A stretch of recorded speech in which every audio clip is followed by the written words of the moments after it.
সম্প্রতি লোডশেডিং ও প্রচণ্ড তাপদাহে নোয়াখালীর বিভিন্ন খামারে মারা যায় কয়েক হাজার মুরগি। এতে ক্ষতির মুখে পড়েছেন খামারিরা। মিজানুর রহমান রিয়াদের পাঠানো তথ্য এবং ছবিতে ডেস্ক রিপোর্ট। গেল কোরবানির ঈদের আগের দিন থেকে নোয়াখালীর ৯ উপজেলায় চলছে পল্লী বিদ্যুতের অসহনীয় লোডশেডিং। সে সময় টানা এক সপ্তাহ দিনে গড়ে ৪ থেকে ৫ ঘন্টার বেশি বিদ্যুৎ পাননি গ্রাহকরা। প্রচণ্ড গরম ও লোডশেডিংয়ে বিভিন্ন খামারে মারা গেছে কয়েক হাজার মুরগি। বিপাকে পড়েছেন জেলার পোল্ট্রি খামারিরা। কোরবানি ঈদের পর থেকে আমার ৪,০০০ মুরগি থেকে প্রায় ৮-৯০০ মুরগি স্টক করে মারা গেছে। আমরা মরককে পানি মারি ভিজিয়ে রাখি কতক্ষণ পর কারণ না থাকার কারণে আমরা মোটর দিয়ে পানি উঠাতে পারি না। ২,০০০ মুরগি ৪-৫০০ মুরগি আছে, আর ১৬টা মারা গেছে। অতিরিক্ত গরমে মুরগির ডিমের আকার ছোট হয়, বাজারে কমে গেছে দাম। ১ ঘন্টা কারেন্ট থাকে, ৪ ঘন্টা ৫ ঘন্টার মধ্যে কারেন্ট পাই না থাকার কারণে আমাদের মুরগি আমাদের ডিম আসতো যেমন ৪,০০০ থেকে আমাদের ডিম আসতো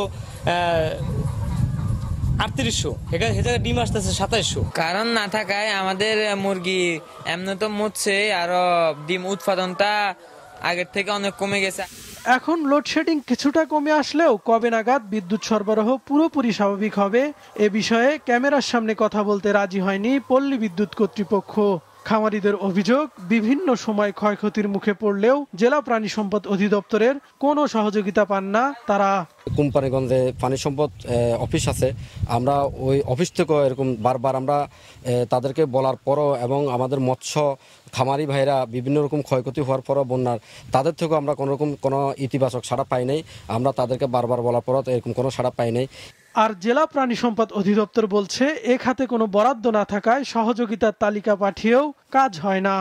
তারা কোনো ক্রমেই আমাদের প্রাণী সম্পদ দপ্তরগুলি যে আছে উপজেলায়, ওইখানে তারা আমাদের যে লজিস্টিকগুলি আছে তারা এগুলি নিতে আসে না, তাদের আমাদেরকে জানায়ও নাই। আর আমরা যদি খবর পাই আমরা অবশ্যই ওইখানে যাব।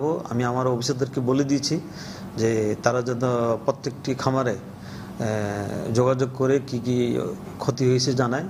তো আমরা সাধারণত ক্ষতির তালিকা করি, দুর্ভাগ্য একটাই আমরা প্রাণী সম্পদ কখনোই প্রণোদনা পাই নাই। পোল্ট্রি শিল্পের ক্ষতি কাটিয়ে উঠতে নিরবচ্ছিন্ন বিদ্যুৎ সেবা ও ক্ষতিপূরণ দাবি খামারিদের। মাছরাঙা নিউজ ডেস্ক।